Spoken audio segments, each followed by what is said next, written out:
Assalamualaikum warahmatullahi wabarakatuh. Kembali lagi dengan saya.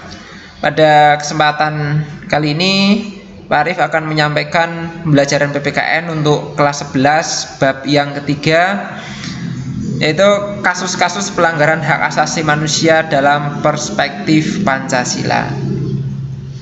Oke, langsung saja mengenai substansi hak asasi manusia dalam Pancasila. Pancasila merupakan ideologi yang mengedepankan nilai-nilai kemanusiaan. Pancasila sangat menghormati hak asasi setiap warga negara maupun bukan warga negara Indonesia. Bagaimana Pancasila menjamin hak asasi manusia? Ya, Pancasila menjamin hak asasi manusia melalui nilai-nilai yang terkandung di dalamnya. Nilai-nilai tersebut dikategorikan menjadi tiga. Yang pertama ada nilai ideal, nilai instrumental, dan nilai praksis. Ya. Ketiga kategori nilai Pancasila tersebut mengandung jaminan atas hak asasi manusia. Yang pertama, hak asasi manusia dalam nilai ideal. Ya, nilai ideal disebut juga nilai dasar berkaitan dengan hakikat kelima sila Pancasila, yaitu ketuhanan yang Maha Esa, kemanusiaan yang adil dan beradab, persatuan Indonesia, kerakyatan yang dipimpin oleh hikmat kebijaksanaan dalam permusyawaratan perwakilan, dan keadilan sosial bagi seluruh rakyat Indonesia. Jadi nilai dasar inilah nilai-nilai yang ada dalam setiap Pancasila atau sila dalam Pancasila itu sendiri. Itu disebut dengan nilai dasar. Ya, nilai dasar ini bersifat tetap dan berlaku dan tetap terlekat pada kelangsungan hidup negara. Hubungan antara hak asasi manusia dengan Pancasila dapat dijabarkan sebagai berikut ini. Yang pertama, sila ketuhanan yang Maha Esa. Nah, di sila pertama ini ada jaminan hak kemerdekaan untuk memeluk agama, melaksanakan ibadah, dan menghormati perbedaan agama. Sila yang kedua, kemanusiaan yang adil dan beradab, menempatkan setiap warga negara pada kedudukan yang sama di dalam hukum serta memiliki kewajiban dan hak yang sama pula. Yang ketiga, persatuan Indonesia. Ini mengamanatkan adanya unsur pemersatu di antara warga negara dengan semangat rela berkorban dan menempatkan kepentingan bangsa dan negara di atas kepentingan pribadi atau golongan. Hal ini sesuai dengan prinsip hak asasi manusia bahwa hendaknya sama manusia bergaul satu sama lainnya dalam semangat persaudaraan. Apalagi di Indonesia sebagai negara yang memiliki keberagaman mulai dari suku, bahasa, agama, dan budaya, ini perlu adanya semangat persatuan supaya integrasi atau persatuan bangsa ini tetap terjaga. Yang keempat, sila kerakyatan yang dipimpin oleh hikmat kebijaksanaan dalam permusyawaratan perwakilan. Ini dicerminkan dalam kehidupan pemerintahan bernegara dan bermasyarakat yang demokratis. Ya, seperti kepala daerah itu dipilih langsung oleh rakyat. Ketika pemerintah akan melakukan suatu kebijakan, rakyat dilibatkan. Nah, pelibatannya bagaimana? Ini melalui perwakilan rakyat yang ada di DPR. Ya, sebagai contoh mungkin di Kabupaten Pekalongan ini, ya, ada jalan yang belum halus. Nanti DPR menyampaikan aspirasi rakyat itu supaya nanti dimasukkan ke dalam program perencanaan pembangunan daerah. Ya, itu dimusyawarahkan. Jadi di sini dapat disimpulkan bahwa setiap warga negara itu memiliki hak untuk terlibat dalam musyawarah yang dilakukan oleh pemerintah. Yang kelima, sila keadilan sosial bagi seluruh rakyat Indonesia. Ini mengakui hak milik perorangan dan dilindungi pemanfaatannya oleh negara serta memberi kesempatan sebesar-besarnya. Yang kedua, hak asasi manusia dalam nilai instrumental sila Pancasila. Nilai instrumental merupakan penjabaran dari nilai dasar Pancasila. Jadi nilai instrumental ini penjabaran dari setiap sila Pancasila.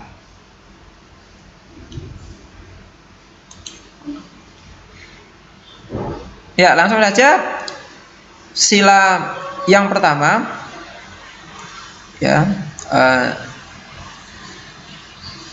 jadi ada ketuhanan yang Maha Esa. Jadi ini dijabarkan di sini bahwa warga negara itu memiliki kebebasan untuk memeluk agama yang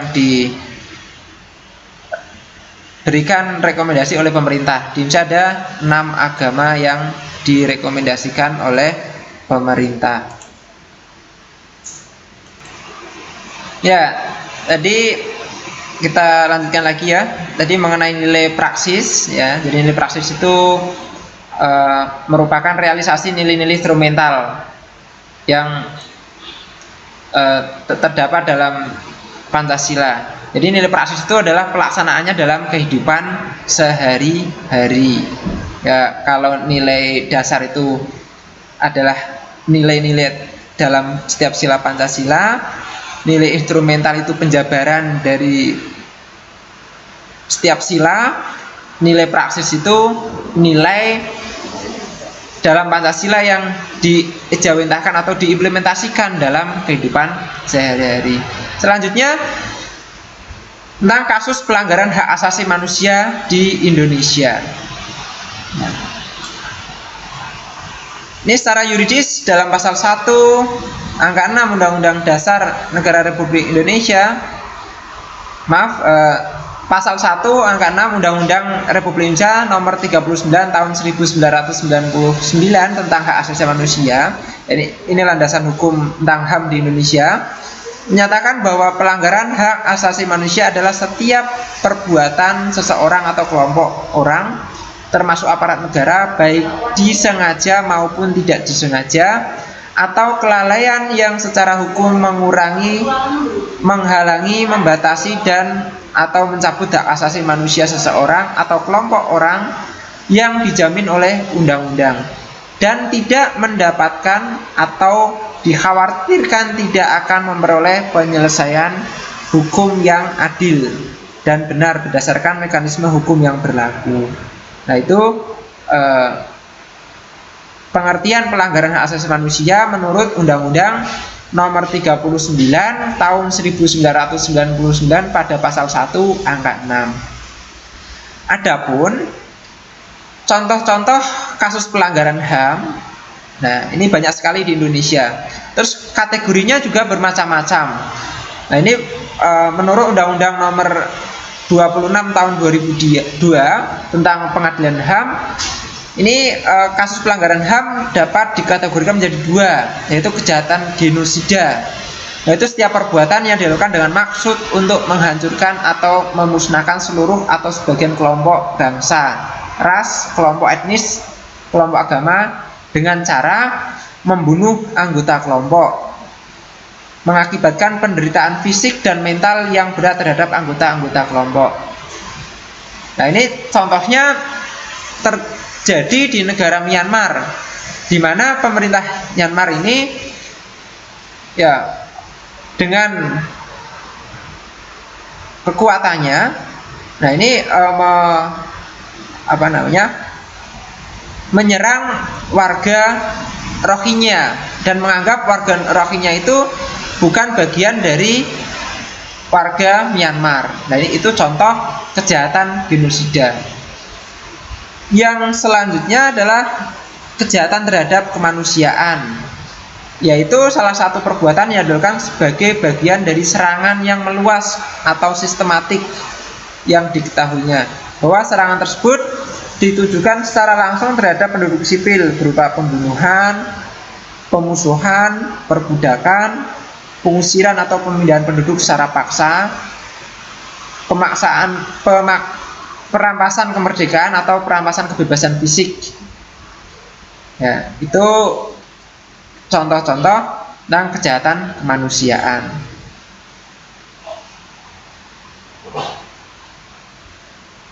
Yang terakhir, kasus pelanggaran hak asasi manusia yang pernah terjadi di Indonesia. Nah, ini di Indonesia ternyata pernah terjadi kasus-kasus pelanggaran HAM.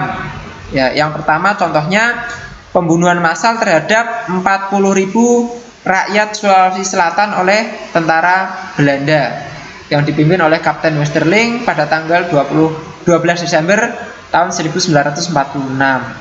Ada pembunuhan 431 penduduk Rawagede oleh tentara Belanda pada tanggal 5 Desember 1947. Nah, itu contoh-contoh kasus-kasus pelanggaran HAM yang pernah terjadi di Indonesia. Jadi ini prosesnya lama, mulai dari awal-awal kemerdekaan ini ternyata sudah banyak kasus-kasus pelanggaran HAM. Dan terakhir pelanggaran HAM berat yang terjadi di Indonesia itu tercatat pada kejadian reformasi tahun 1998. Ini ada mahasiswa yang hilang dan ada mahasiswa yang tewas atau meninggal dunia. Nah, itu tentang kasus-kasus pelanggaran HAM dalam perspektif Pancasila. Ya, silahkan kalian pelajari materinya melalui tayangan video ini, dan juga nanti kalian baca modulnya untuk lebih lengkap dan lebih jelasnya. Saya kira itu untuk pembelajaran pada kesempatan kali ini. Terima kasih, semoga bermanfaat. Sekian saya akhiri. Assalamualaikum warahmatullahi wabarakatuh.